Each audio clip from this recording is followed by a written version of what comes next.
ఎరవలి farm house లో BRS నేతల ముఖ్య సమావేశం కొనసాగుతుంది. లంచ్ బ్రేక్ తర్వాత మళ్లీ భేటీ జరుగుతుంది. ఎమ్మెల్యేలు, ఎమ్మెల్సీలు, ముఖ్య నేతలకు బీఆర్ఎస్ అధినేత మాజీ సీఎం కేసీఆర్ దిశానిర్దేశం చేస్తున్నారు. బీఆర్ఎస్ ఆవిర్భావ దినోత్సవ వేడుకల నిర్వహణకు ప్రత్యేక కమిటీని ఏర్పాటు చేయాలన్నారు. భువనగిరి, జనగామ, సిద్దిపేటలో ఎక్కడో ఒక చోట బీఆర్ఎస్ ఆవిర్భావ సభ నిర్వహించేందుకు ప్లాన్ చేస్తున్నట్లు సమాచారం. ప్రతి గ్రామంలో బీఆర్ఎస్ ఆవిర్భావ దినోత్సవం జరపాలని కేసీఆర్ ఆదేశించారు. ఇక ఇదే విషయానికి సంబంధించి మరిన్ని అప్డేట్స్ మా ప్రతినిధి స్వామి అందిస్తారు. స్వామి, ఎరవలి ఫామ్ హౌస్ లో బీఆర్ఎస్ నేతల సమావేశం అయితే కొనసాగుతుంది. మాజీ అధినేత కేసీఆర్ దిశానిర్దేశం చేస్తున్నారు ముఖ్య నేతలకు. దీనికి సంబంధించిన అప్డేట్స్ ఏంటి స్వామి? వరలక్ష్మి బీఆర్ఎస్ పార్టీ అధినేత కేసీఆర్ ఆధ్వర్యంలో పార్టీ కీలక సమావేశం ఎర్రవల్లి వ్యవసాయ క్షేత్రంలో జరుగుతుంది. ఈ సమావేశానికి పార్టీ సీనియర్ నాయకులందరినీ కూడా ఆహ్వానించారు. ఉదయం నుంచి కొనసాగుతున్న సమావేశం లంచ్ బ్రేక్ తర్వాత మరోసారి సమావేశమైనట్టుగా తెలుస్తుంది. కేసీఆర్ ప్రధానంగా పార్టీ రజతోత్సవాలను ఘనంగా నిర్వహించే విషయం సంబంధించే మాట్లాడుతున్నట్టుగా పార్టీ నేతలు చెప్తున్నారు. ప్రధానంగా వరంగల్ జిల్లా పరిధిలో ఒక భారీ బహిరంగ సభకు కేసీఆర్ నిర్వహించాలని చెప్పేసి ఇప్పటికొక సూత్రప్రాయంగా ఒక నిర్ణయానికి వచ్చినట్టుగా కూడా మనకు సమాచారం తెలుస్తుంది. లంచ్ వరకు కొనసాగిన సమావేశం లంచ్ తర్వాత కూడా మరోసారి పార్టీ నేతలతో కేసీఆర్ కూర్చొని మాట్లాడుతున్నారు. వివిధ అంశాలను చర్చిస్తూనే ఈ బహిరంగ సభను సక్సెస్ చేయడంతో పాటు వరంగల్లో ఎప్పుడు బీఆర్ఎస్ పార్టీకి సెంటిమెంట్ గా భావించే వరంగల్ నుంచే ఈ భారీ బహిరంగ సభ ద్వారా జనంలోకి వెళ్లాలని చెప్పి కేసీఆర్ భావిస్తున్నారు.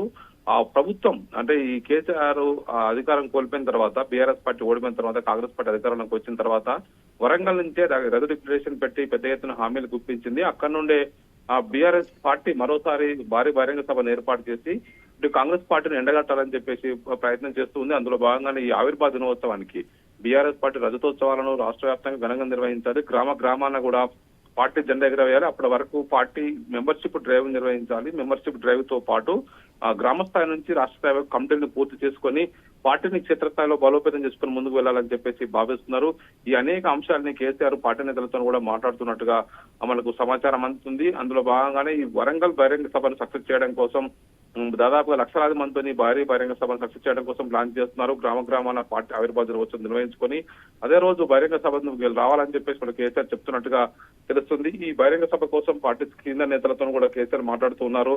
దానికి తోడు మరోవైపు వచ్చే అసెంబ్లీ సమావేశాన్ని ఫేస్ చేయడంతో పాటు రాష్ట్రంలో కాంగ్రెస్ పార్టీకి సంబంధించి ఇచ్చినటువంటి హామీలని నెరవేర్చకుండా పదే వాయిదా వేస్తుపోతుంది. కాంగ్రెస్ పార్టీకి జనంలో జనాదరణ రోజు రోజుకు తగ్గుతున్న నేపథ్యంలో ఆ స్పేస్ ని బీజేపీకి ఆ అవకాశం ఇవ్వకుండా ఆ స్పేస్ ని బీఆర్ఎస్ పార్టీ వైపే మళ్లించే విధంగా ప్లాన్ చేయాలని చెప్పేసి భావిస్తున్నారు. బీఆర్ఎస్ పార్టీ ఇప్పటికే ఒకవైపు రాష్ట్రంలో కాంగ్రెస్, అదేవైపుగా బీఆర్ఎస్, బీజేపీ ఈ ట్రాంగిల్ ఫైట్ కొనసాగుతున్న నేపథ్యంలో రీసెంట్ గా జరిగినటువంటి ఎమ్మెల్సీ ఎలక్షన్స్ లో బీజేపీ 2 స్థానాలు గెలుచుకోవడం ఆ పార్టీలో కొత్త ఊపు తెచ్చిపెట్టింది. రాష్ట్రంలో కాంగ్రెస్ కు మేమే ప్రత్యామ్నాయమని బీజేపీ ప్రచారం చేసుకుంటున్న ప్రస్తుత పరిస్థితుల్లో బీఆర్ఎస్ పార్టీ ఎలాంటి వ్యూహంతో ముందుకు వెళ్లాలి, ఏ అంశాలని తట్టి జనంలోకి వారిని మన వైపు లాక్కోవాలనే ఉద్దేశంతో బీఆర్ఎస్ పార్టీ ప్లాన్ చేస్తుంది.